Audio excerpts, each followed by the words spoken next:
कुंदन अपनी पत्नी पारो और 2 बच्चों मुन्ना और रिया के साथ रहता है। चारों का परिवार अच्छा खासा खुशहाल चल रहा था।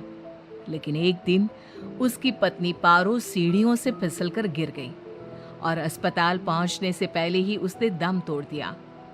कुंदन की जिंदगी तो जैसे वीरान हो गई। बच्चे भी बहुत दुखी रहने लगे। इसी तरह देखते देखते 1 साल बीत गया। एक दिन कुंदन का मित्र उनसे मिलने आया। अरे कुंदन, तुम इन बच्चों के लिए दूसरी शादी कर लो। कम से कम बच्चों की ठीक से परवरिश तो हो जाएगी। मित्र के बार बार समझाने पर कुंदन तैयार हो जाता है। नई माँ रूपा शुरू में बच्चों और कुंदन का बहुत ख्याल रखती है, पर 6-7 महीने बाद ही वो कुंदन के जाने के बाद आराम से सो जाती। और जब मुन्ना और रिया स्कूल से आते तो, ए रिया, जल्दी से पूरे घर की सफाई कर और बर्तन धो दे, तभी खाना मिलेगा। और मुन्ना, जाकर छत की धुलाई कर। वो बच्चों से ही घर का सारा काम करवाती है। उन्हें खाना भी ठीक से नहीं देती। खुद के लिए और कुंदन के लिए वो बढ़िया बढ़िया पकवान बनाती। जब रात को कुंदन काम से वापस आता तो, अरे, बच्चों ने खाना खा लिया? उनको तो मैंने कब का खिला पिलाकर सोने भेज दिया है। कितना ख्याल रखती है ये बच्चों का। एक दिन जब रूपा सो रही थी, मुन्ना देखता है कि रसोई की अलमारी में मिठाई रखी है, लेकिन वो वहां तक पहुंच नहीं पाता। तो वो अपनी बहन को बुलाकर लाता है। मैं घोड़ा बन जाता हूँ, तुम मेरे ऊपर चढ़कर वो मिठाई उतार दो। उन्होंने मिठाई उतारी और खा ली। अचानक मिठाई का डिब्बा रिया के हाथ से नीचे गिर जाता है और बिखर जाता है। आवाज सुनकर रूपा भागते हुए आती है। उसने आओ देखा न ताव और दोनों की खूब पिटाई कर दी। जब देखो तब भूखे ही रहते हैं ये बच्चे, इनका पेट है कि कुआं। बच्चे खूब देर तक रोते रहते हैं, लेकिन फिर आपस में ही बातें और मजाक करके एक दूसरे का मन बहलाने लगते हैं। रिया, जब मैं बड़ा हो जाऊंगा ना तो एक मिठाई की दुकान खोल लूंगा। पहले हम लोग खूब सारी मिठाइयाँ खाएंगे और फिर बेचेंगे।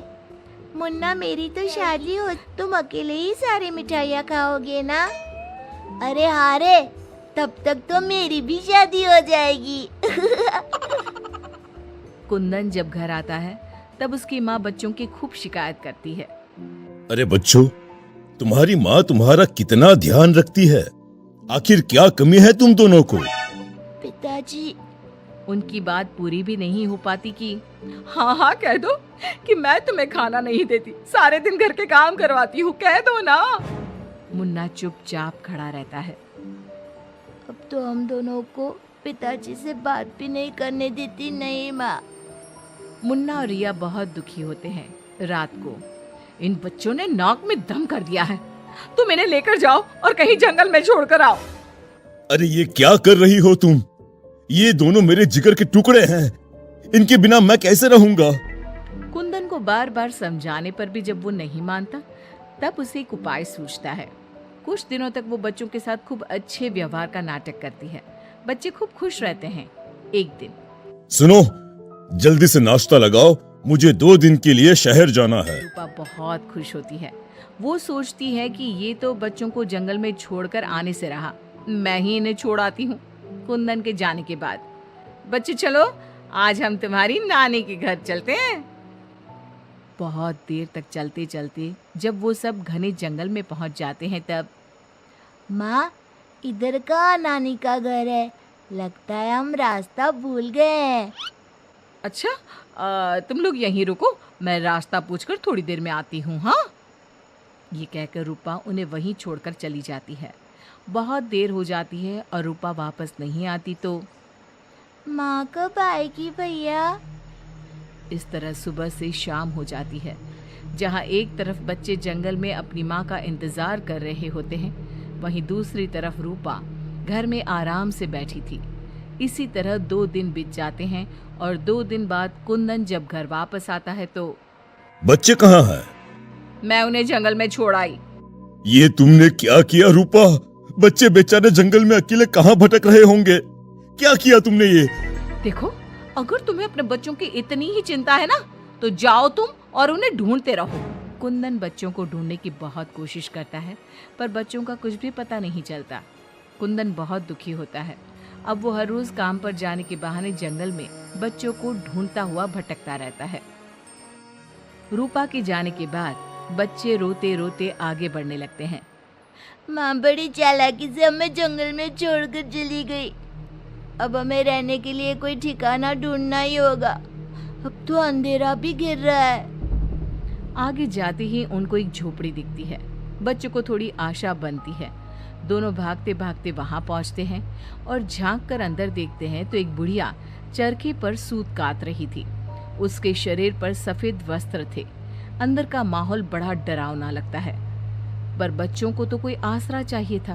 वो दोनों दरवाजा खटखटाने लगते हैं। तभी वो बुढ़िया पीछे मुड़ती है। बच्चे जैसे ही उसे देखते हैं, उनके शरीर के अंदर भय से एक अजीब सी सिहरन दौड़ जाती है। माथे पर बड़ी सी लाल बिंदी, आंखें सुर्ख लाल और बाल भी अस्त व्यस्त। जैसे ही उसकी नजर मुन्ना और रिया पर पड़ती है, उसके चेहरे की रौनक बढ़ वो बड़ी प्रसन्न होकर कहती है, आओ आओ बच्चों, मैं तुम्हारी दादी जैसी ही तो हूँ, आ जाओ। बच्चों को प्यार से वो घर के अंदर बुलाती है। बच्चों के लिए खूब सारी मिठाइयाँ, फल और बिस्किट ले आती है। बच्चे तो पहले से ही भूखे थे। वे खाना देखकर उस पर टूट पड़ते हैं। उनका सारा हो जाता है। वो खाने के बाद तुरंत ही सो जाते हैं। जब सुबह उठते हैं तो बच्चों, हम घर के पीछे वाले बगीचे में चलते हैं। वहाँ बहुत सुंदर फूलों का बगीचा था। मुन्ना और रिया वहीं खेलने लगते हैं। बुढ़िया अंदर चली जाती है। तब तक मुन्ना की नजर एक गिलहरी पर पड़ती है जो एक कोन थी।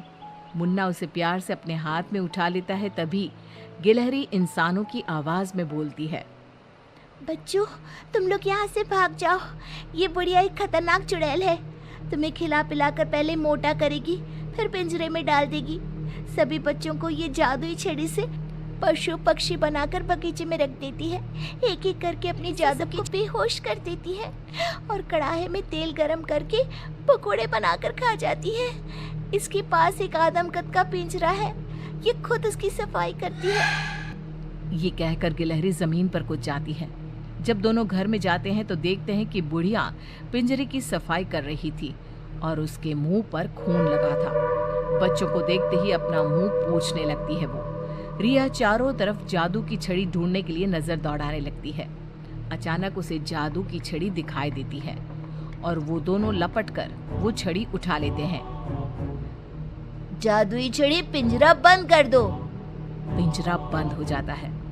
पिंजरा बंद होते ही वो बुढ़िया एक खतरनाक चुड़ैल बन जाती है और चीखने लगती है। दादी, आज तुम भी पिंजरे में बंद होने का मजा उठा लो ना। दोनों हंसते हैं। दादी दादी, यही वो जादुई छड़ी है ना, जिससे तुम सब बच्चों को चूहा, बिल्ली और गिलहरी बनाती हो। बोलो, तुमको क्या बनना है? मुझे बाहर निकाल, वरना मैं तेरा खून पी जाऊंगी। छड़ी मेरे हवाले कर दे। दादी, पिंजरे में कुछ खाने को दो।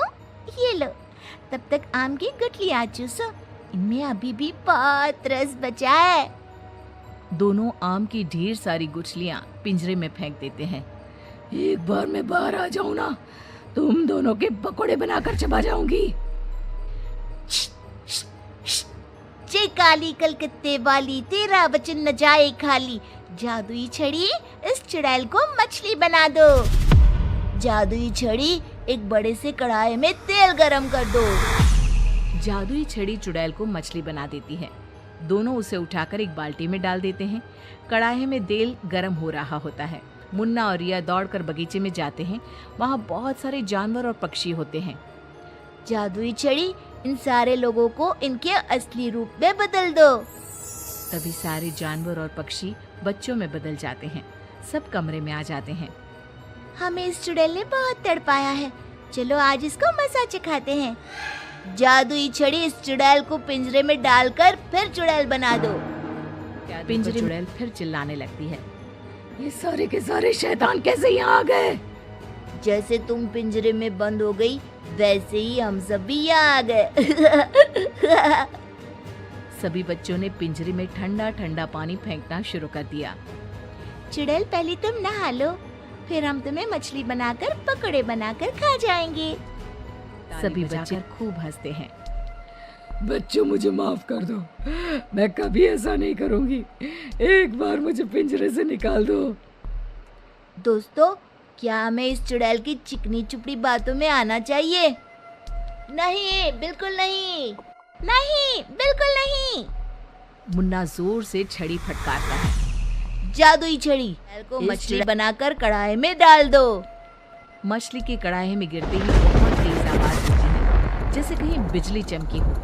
सभी बच्चे डरकर एक दूसरे से चिपक जाते हैं। मछली का आकार बहुत बड़ी सी चुड़ैल का हो जाता है। वो बार बार कढ़ाई से निकलने की कोशिश करती है।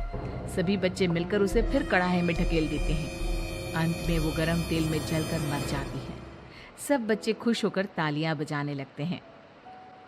मुन्ना जादू की छड़ी की सहायता से सभी बच्चों के साथ शहर आ जाता है। जब वे अपने घर पहुंचते हैं तब पिताजी, हम आ गए। कुंदन उनकी आवाज सुनते ही भागता हुआ आता है। बच्चों को देखकर उसकी आंखों से झरझर आंसू गिरने लगते हैं। पिताजी, आप रोइए मत, अब हमारे दुख के दिन खत्म हो गए हैं। सारे कष्ट खत्म हो जाते हैं। अब तो नई माँ भी उनको प्यार करने लगती है।